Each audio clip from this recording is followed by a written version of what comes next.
Oke, Assalamualaikum warahmatullahi wabarakatuh. Kembali lagi bersama saya, Tri Handoko, guru mata pelajaran Bahasa Indonesia untuk SMP atau MTS. Oke, materi sebelumnya kita sudah membicarakan bab 1 yaitu teks deskripsi. Untuk selanjutnya kita akan masuk ke bab 2 yaitu teks cerita fantasi atau cerita imajinatif. Oke, sebelumnya Bapak ingatkan sekali lagi, apabila materi yang nanti Bapak akan sampaikan dirasa oleh kalian kecepatan, silakan menggunakan fitur play atau pause-nya. Oke, itu saja, kita langsung masuk saja ke materi selanjutnya, yaitu bab 2, teks cerita fantasi. Oke, kita langsung masuk saja ke cerita teks fantasi, yaitu bab kedua di materi pelajaran Bahasa Indonesia kelas 7, di mana materi bab kedua teks cerita fantasi ini adalah melanjutkan bab pertama, yaitu teks deskripsi. Kalian sebenarnya tahu tidak apa itu teks cerita fantasi? Pasti kalian sudah tahu ini ada film apa? Harry Potter. Terus kalian tahu ini Transformer atau ada cerita fabel, yaitu Kancil melawan buaya, atau kalian pernah mendengar juga cerita rakyat, ada Lutung Kasako atau Bogasari, atau yang kita kenal di daerah Jogja ini ada cerita rakyat yaitu Pantai Ratu Selatan. Atau kalian pernah mendengar cerita-cerita tersebut kan? Apabila kalian sudah pernah mendengar, pasti kalian sudah akrab apa sih teks cerita fantasi. Sebenarnya gambar-gambar tadi adalah teks cerita fantasi, yaitu adalah cerita yang fiksinya bergenre fantasi atau dunianya imajinasi, yaitu tidak terjadi di dunia nyata. Maka dari itu ada ciri-ciri teks cerita fantasi, di mana ciri yang pertama adanya keajaiban atau keanehan atau kemisteriusan, di mana di dalam sebuah ceritanya pasti ada sesuatu yang aneh yang tidak akan pernah terjadi di dunia nyata. Misalnya tadi contoh Harry Potter, yaitu ngomong tentang sihir-sihir. Di dunia nyata sihir-sihir pasti tidak ada, apalagi yang misalnya cerita si kancil dan bertemu buaya, itu tidak mungkin terjadi. Lalu ciri-ciri yang kedua adalah ide ceritanya sederhana, sama seperti tadi ada kancil melawan buaya misalnya. Bagaimana sebuah cerita di mana kancil memperdaya si buaya agar bisa lewat di dalam sungai.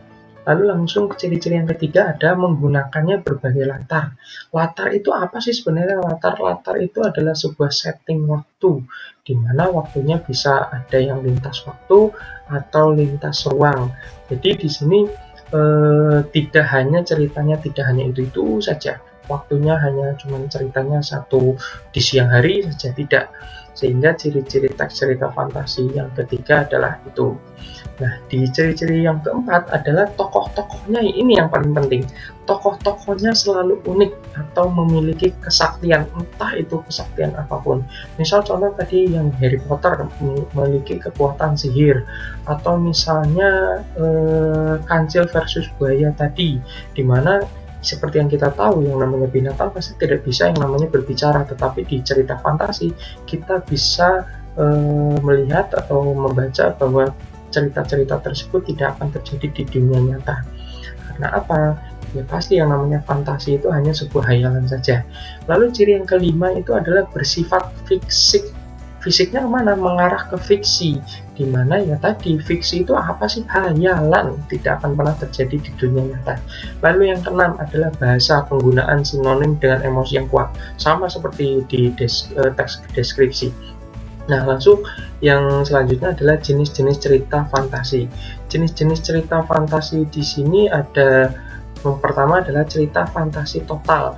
Cerita fantasi total adalah cerita di mana mulai dari awal sampai akhir sang pengarang itu menggunakan hayalannya, daya imajinasinya dalam membuat cerita. Sedangkan cerita fantasi irisan biasanya sang pengarang masih menggunakan misalnya lokasi-lokasi yang ada di dunia nyata, tetapi dicampurkan dengan daya imajinasinya. Sedangkan jenis cerita fantasi yang kedua adalah cerita fantasi yang sejaman, di mana latar waktunya itu hanya satu zaman saja. Sedangkan ya cerita fantasi yang lintas waktu biasanya ada yang kembali ke masa lampau atau ke masa depan. Kalian pernah mendengar cerita yang namanya kartun imajinasi Doraemon? Nah, di Doraemon tersebut kan menggunakan cerita lintas waktu. Karena apa? Doraemon berasal dari masa depan yang kembali ke masa sekarang. Itu adalah menggunakan cerita yang lintas waktu, sedangkan yang sejaman itu menggunakan cerita yang hanya menggunakan satu zaman saja, yaitu masa sekarang, masa lampau, atau masa depan saja. Oke, selanjutnya nanti minggu depan kita akan mempelajari tentang struktur teks cerita fantasi. Untuk itu, pertemuan kali ini kita cukupkan sekian. Terima kasih. Wassalamualaikum warahmatullahi wabarakatuh.